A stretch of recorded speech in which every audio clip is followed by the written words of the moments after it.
ನಮಸ್ಕಾರ. ಮುಂದಿನ ರಾಶಿ ಬಂದು ಮೀನರಾಶಿ. ಮೀನರಾಶಿಯವರಿಗೆ 4ನೇ ಸ್ಥಾನಕ್ಕೆ ಗುರುವಿನ ಸಂಚಾರ. ಪೂರ್ಣವಾಗಿ ಬಲ ಅಲ್ಲದಿದ್ರೂ ಕೂಡ ಶುಭ ಸ್ಥಾನ, ಒಳ್ಳೆಯ ಸ್ಥಾನದಲ್ಲಿ ಗುರುವಿನ ಸಂಚಾರ ಆಗತ್ತೆ. ಹಾಗಾಗಿ 12ರಲ್ಲಿರುವಂತಹ ಶನಿ ಜನ್ಮಕ್ಕೆ ಬರುವಂಥದ್ದು ಮಧ್ಯ, ಈ ಸಾಡೆ ಸಾತಿನ ಮಧ್ಯ ಹಂತಕ್ಕೆ ಬರ್ತಾರೆ. ಎಷ್ಟೋ ಜನ ಅಯ್ಯೋ ಸಾಡೆ ಸಾತ್ ಬರ್ತಿದೆ, ನಮ್ಗೇನೋ ತೊಂದರೆ ಆಗ್ಬಿಡತ್ತಾ, ಸಮಸ್ಯೆ ಆಗ್ಬಿಡತ್ತಾ. ಜನ್ಮದಲ್ಲಿರುವಂತಹ ರಾಹು 12ರಲ್ಲಿ. ಬಹಳ ಮುಖ್ಯವಾಗಿರುವಂತಹ ಸ್ಥಾನಗಳಲ್ಲಿ ನಮ್ಮ ರಾಶಿಯ ಹಿಂದೆ ಇರುವಂಥದ್ದನ್ನು 12ನೇ ಸ್ಥಾನ, ರಾಶಿಯ ಮುಂದೆ ಇರುವಂಥದ್ದನ್ನ ಕುಟುಂಬ ಸ್ಥಾನ, ವಿತ್ತ ಸ್ಥಾನ, ಇದೆಲ್ಲ ಬಹಳ ಮುಖ್ಯ. 3 ನಾವು, ನಮ್ಮ ಹಿಂದೆ, ನಮ್ಮ ಮುಂದೆ, ಈ 3 ಸ್ಥಾನಗಳನ್ನು ತೋರಿಸುವಂತಹ ರಾಶಿಗಳು. ಹೀಗೆ ನೀವು ಮೀನರಾಶಿಯವ್ರಿಗೆಲ್ಲರಿಗೂ ಹಿಂದೆ ರಾಹು ಬರ್ತಾನೆ ಅಂತಂದ್ರೆ ಅಧರ್ಮಕ್ಕೆ ಹಣವನ್ನ ವ್ಯಯ ಮಾಡಿಸ್ಲಿಕ್ಕೆ ಸಿದ್ಧನಾಗಿದ್ದಾನೆ. ರಾಹುವೇ ಹಾಗೆ ದುರ್ಬುದ್ಧಿಯನ್ನ, ದುಶ್ಚಟವನ್ನ, ದುಸ್ಸಹವಾಸವನ್ನ, ದುರ್ನಿರೀಕ್ಷಣೆಯನ್ನ, ವ್ಯಯವನ್ನ ಮಾಡಿಸುವಂಥದ್ದು ಇದೆಲ್ಲ ರಾಹುವಿನ ಒಂದು ಕರ್ತವ್ಯ. ಹಾಗಾಗಿ ರಾಹು ವಿಶೇಷವಾಗಿ ಅಧರ್ಮಕ್ಕೆ ಪ್ರೇರಣೆಯನ್ನ ಕೊಡ್ತಾನೆ. ಯಾವುದೇ ಕಾರಣಕ್ಕೂ ಒಳ್ಳೆದಕ್ಕೆ ರಾಹು ಪ್ರೇರಣೆಯನ್ನ ಕೊಡಲ್ಲ. ಅದರಲ್ಲೂ ಮೀನರಾಶಿಯವ್ರಿಗೆ ಯಾರಿಗಾರು ರಾಹು ದಶೆ ಇತ್ತು ಅಂತಾದರೆ, ರಾಹು ಅನಿಷ್ಟ ಸ್ಥಾನದಲ್ಲಿದ್ದ ಅಂತಾದ್ರೆ ಅಧರ್ಮಕ್ಕೆ, ಕೆಟ್ಟ ದಾರಿಗೆ ಪ್ರೇರಣೆಯನ್ನ ಕೊಡ್ತಾನೆ. ಹಾಗಾಗಿ ಮೀನರಾಶಿಯವರಿಗೆ ರಾಹುವಿನಿಂದ ಅಧರ್ಮಕ್ಕೆ ಪ್ರೇರಣೆ, ಜನ್ಮದಲ್ಲಿರುವಂತಹ ಶನಿಯಿಂದ. ಶನಿ ಕೆಟ್ಟದ್ ಮಾಡ್ಬಿಡ್ತಾನ ಎಲ್ಲರಿಗೂ ಅಂತಂದ್ರೆ ಖಂಡಿತ ಮಾಡಲ್ಲ. ಅವನು ಯಾಕೆಂದ್ರೆ ಬುದ್ಧಿ ಕಲ್ಸೋನು, ಕರ್ಮಕಾರಕ ಶನಿ.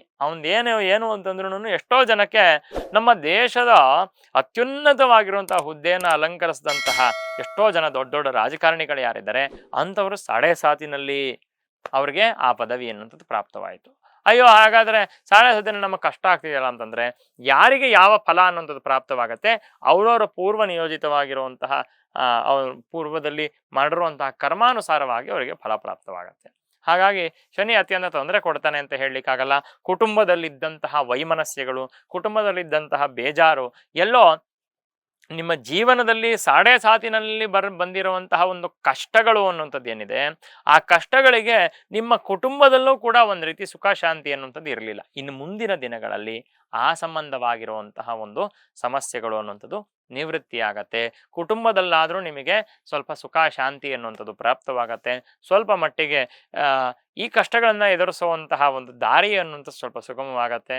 ಕುಟುಂಬಸ್ಥರ ನಿಮಗೆ ಸೌಖ್ಯ ಅನ್ನುವಂಥದ್ದು ಪ್ರಾಪ್ತವಾಗುತ್ತೆ. 4ನೇ ಸ್ಥಾನ ಸುಖ ಸ್ಥಾನ. ಏನೋ ಕಷ್ಟದಲ್ಲಿದ್ರು ಬ್ಲೆಸ್ಸಿಂಗ್ಸ್ ಇನ್ ಡಿಸ್ಗೈಸ್ ಅಂತ ಹೇಳುವಂಥ ರೀತಿಯಲ್ಲಿ ನಿಮಗೆ ಏನೇ ಕಷ್ಟದಲ್ಲಿದ್ರು ಮತ್ತೆ ಇನ್ನೊಂದು ವಾಹನವನ್ನು ಅಥವಾ ಭೂಮಿಯನ್ನು ಈ ಕಷ್ಟದಲ್ಲೇ ಮಧ್ಯೆಯಲ್ಲೂ ಕೂಡ ತಗೊಳ್ಳುವಂತಹ ಒಂದು ಸಾಧ್ಯತೆ, ಕಷ್ಟಪಟ್ಟಾದ್ರೂ ಒಂದಷ್ಟು ಮಾಡುವಂತಹ ಒಂದು ಸಾಧ್ಯತೆ ಅನ್ನುವಂಥದ್ದು ಮೀನರಾಶಿಯವರಿಗೆ ಕಾಣಸಿಗತ್ತೆ. ಮೀನರಾಶಿ ಸ್ವಲ್ಪ ಮಾನಸಿಕ ವಿಚಲಿತರಾಗ್ತಾರೆ ಬೇಗ. ಮೀನರಾಶಿಯ ಸ್ವಭಾವವೇ ಹಾಗೆ, ಸ್ವಲ್ಪ ಚಂಚಲ ಸ್ವಭಾವ. ಯಾಕೆಂದ್ರೆ ಮೀನು ಕೂಡ ಹಾಗೆ ಅಲ್ವಾ, ಮೀನು ಕೂಡ ಒಂದ್ ಕಡೆ ಇರಲ್ಲ, ಬೇಗ ಸಂಚಾರವನ್ನ ಮಾಡ್ತಾ ಇರ್ತೇನೆ. ಸ್ವಲ್ಪ ಧೈರ್ಯಹೀನರು ಕೂಡ ಆಗಿರ್ತಾರೆ ಮೀನರಾಶಿಯವರು. ಅಂದ್ರೆ ಈಗ ನಾನು ಹೇಳಿದ ತಕ್ಷಣ ಎಷ್ಟೋ ಜನ ಅಯ್ಯೋ ಇಲ್ಲ ನಮಗೆ ಧೈರ್ಯ ಇದೆ ಅಂತ ಹೇಳ್ತಾರೆ. ಕೆಲವೊಂದು ವಿಚಾರದಲ್ಲಿ ಅಂಥವ್ರಿಗೂ ಧೈರ್ಯ ಇರಲ್ಲ. ಕೆಲವೊಂದು ವಿಚಾರದಲ್ಲಿ ಇದೆ ಅಂತಂದ್ರೆ ಎಲ್ಲ ವಿಚಾರದಲ್ಲೂ ಇದೆ ಅಂತ ಸ್ವಲ್ಪ ಪುಕ್ಕಲ ಸ್ವಭಾವ ಆಗಿರ್ತಾರೆ.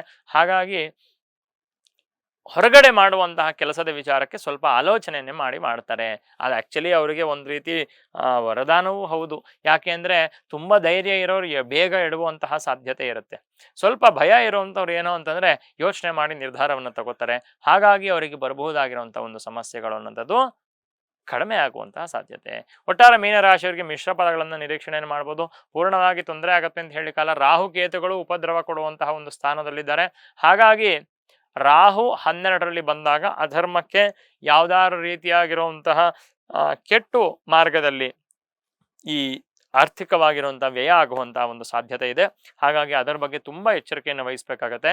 ವಿಶೇಷವಾಗಿ ಮೀನರಾಶಿಯವರ ತಂದೆ ತಾಯಿಯರು ಅಂದ್ರೆ ಮಕ್ಕಳು ಮೀನರಾಶಿಯವರಾದ ಪಕ್ಷದಲ್ಲಿ ಅವರ ಪ್ರತಿಯೊಂದು ಚಟುವಟಿಕೆಗಳನ್ನ ಅವ್ರು ಯಾರ ಜೊತೆ ಅವರು ಸಹವಾಸವನ್ನ ಮಾಡ್ತಾರೆ, ಅವ್ರಿಗೆ ನೀವು ಕೊಡುವಂತಹ ಪಾಕೆಟ್ ಮನಿನೋ ಹಣವೋ ಖರ್ಚಿಗೋ ಏನಾದ್ರು ಕೊಡುವಂಥ ದುಡ್ಡು ಅನ್ನುವಂಥದ್ದು ಎಲ್ಲಿ ವ್ಯಯ ಆಗ್ತಿದೆ, ಅವರ ಅಭ್ಯಾಸಗಳು ಏನು, ಅವ್ರ ಕಾಲೇಜಿಗೆ ಸರಿಯಾಗಿ ಹೋಗ್ತಿದ್ದಾರೆ, ಇದ್ರ ಬಗ್ಗೆ ತುಂಬಾ ಎಚ್ಚರಿಕೆಯನ್ನು ವಹಿಸಬೇಕಾಗತ್ತೆ. 12ರಲ್ಲಿ ರಾಹು ಬಂದ ಅಂತಂದ್ರೆ ಅವರಿಗೆ ಈ ಅಧರ್ಮದ ಬಗ್ಗೆ, ಈ ಲೌಕಿಕ ಭೋಗ ಭಾಗ್ಯದ ಬಗ್ಗೆ ಹೆಚ್ಚು ಪ್ರೇರಣೆ ಅನ್ನುವಂಥದ್ದು ಉಂಟಾಗುವಂತಹ ಸಾಧ್ಯತೆ. ಇಷ್ಟು ಸಾಧಾರಣವಾಗಿ ಮೀನರಾಶಿಯವರ ಬಗ್ಗೆ ಹೇಳಿರುವಂಥದ್ದು. ಸಾಧಾರಣವಾಗಿ ಎಲ್ಲ ರಾಶಿಗಳಿಗೂ 12 ರಾಶಿಗಳಿಗೂ ಒಂದಷ್ಟು ಒಳಿತು ಒಂದಷ್ಟು ಕೆಡುಕು ಅನ್ನುವಂಥದ್ದು ಸಹಜವಾಗಿ ಇದ್ದೇ ಇರುತ್ತೆ. ಅದರ ಬಗ್ಗೆ ಅರ್ಥೈಸ್ಕೊಂಡಾಗ, ಅದರ ಬಗ್ಗೆ ನಾವು ತಿಳ್ಕೊಂಡಾಗ ಸ್ವಲ್ಪ ಎಚ್ಚರಿಕೆಯಿಂದ ಜೀವನವನ್ನು ನಡೆಸ್ಬೋದು. ಎಲ್ಲ ರಾಶಿಯವರಿಗೂ ಪೂರ್ಣವಾಗಿ ಅಶುಭ ಫಲಗಳು ಇಲ್ಲ, ಪೂರ್ಣವಾಗಿ ಶುಭ ಫಲಗಳು ಇರಲ್ಲ. ಹಾಗೆ ಭಗವಂತ ಈ ಸೃಷ್ಟಿಯನ್ನು ಮಾಡಿದ್ದಾನೆ, ಇದರಲ್ಲೂ ಒಂದು ಬ್ಯಾಲೆನ್ಸ್ ಇದೆ. ಮನುಷ್ಯರನ್ನ ಮನುಷ್ಯರಾಗಿ ಬದುಕುವಂತಹ ರೀತಿ ಮಾಡಿರ್ತಾನೆ. ಎಲ್ಲ ಪೂರ್ಣವಾಗಿ ತೊಂದರೆಯನ್ನು ಕೊಟ್ಟು ಒಬ್ಬ ಮನುಷ್ಯನ ಕೆಳಗಡೆಗೂ ಹಾಕಲ್ಲ, ಪೂರ್ಣವಾಗಿ ಎತ್ತಿ ಮೇಲ್ಗಡೆನೂ ಮಾಡಲ್ಲ. ಎಲ್ಲೋ ಒಂದಷ್ಟು ಜನ ಆ ಥರ ಆಗಿರ್ಬೋದು, ಆದರೆ ಸಹಜವಾಗಿ ಎಲ್ಲರನ್ನೂ ಹೆಚ್ಚು ಮಧ್ಯಮವಾಗಿ ಇಟ್ಟಿರ್ತಾನೆ. ಎಲ್ಲ ರಾಶಿಯವರಿಗಿರುವಂಥ ಸಮಸ್ಯೆಗಳಿಗೆ ಪರಿಹಾರಾದಿಗಳನ್ನು ಕೂಡ ತುಂಬ ಸೂಕ್ತವಾಗಿ ಸುಲಭವಾಗಿ ಹೇಳುವಂಥ ಒಂದು ಪ್ರಯತ್ನವನ್ನು ಮಾಡಿದ್ದೇವೆ. ಈ ರೀತಿ ಇನ್ನೂ ಹೆಚ್ಚು ವಿಚಾರಗಳಿಗೆ ನಮ್ಮ ಚಾನೆಲ್ ಒಟ್ಟಿಗೆ ಕನೆಕ್ಟೆಡ್ ಆಗಿರಿ. ನಮ್ಮ ಚಾನಲಲ್ಲಿ ಬರುವಂತಹ ಅಪ್ಡೇಟ್ಸ್ಗಳನ್ನು ನೀವು ತಿಳ್ಕೊತಾ ಇರಿ. ನಿಮ್ಮ ಜೀವನದ ಬಗ್ಗೆ ಆಗುವಂತಹ ಸಲಹೆಗಳನ್ನು ನಾವು ಕೊಡ್ತೇವೆ. ಹೀಗೆ ಇರಿ. ನಮಸ್ಕಾರ. ಲೇಟೆಸ್ಟ್ ಹಾಗೂ ಇಂಟ್ರೆಸ್ಟಿಂಗ್ ಸುದ್ದಿಗಳಿಗಾಗಿ ಬಾಸ್ ಟಿವಿ ಕನ್ನಡ ಚಾನೆಲ್ನ ಸಬ್ಸ್ಕ್ರೈಬ್ ಮಾಡಿ. ಹಾಗೆಯೇ ಬೆಲ್ ಐಕಾನ್ ಪ್ರೆಸ್ ಮಾಡಿ. ಇದರ ಜೊತೆಗೆ ಫೇಸ್ಬುಕ್, ಇನ್ಸ್ಟಾಗ್ರಾಮ್, ಎಕ್ಸ್ನಲ್ಲೂ ಮಿಸ್ ಮಾಡದೆ ಫಾಲೋ ಮಾಡಿ.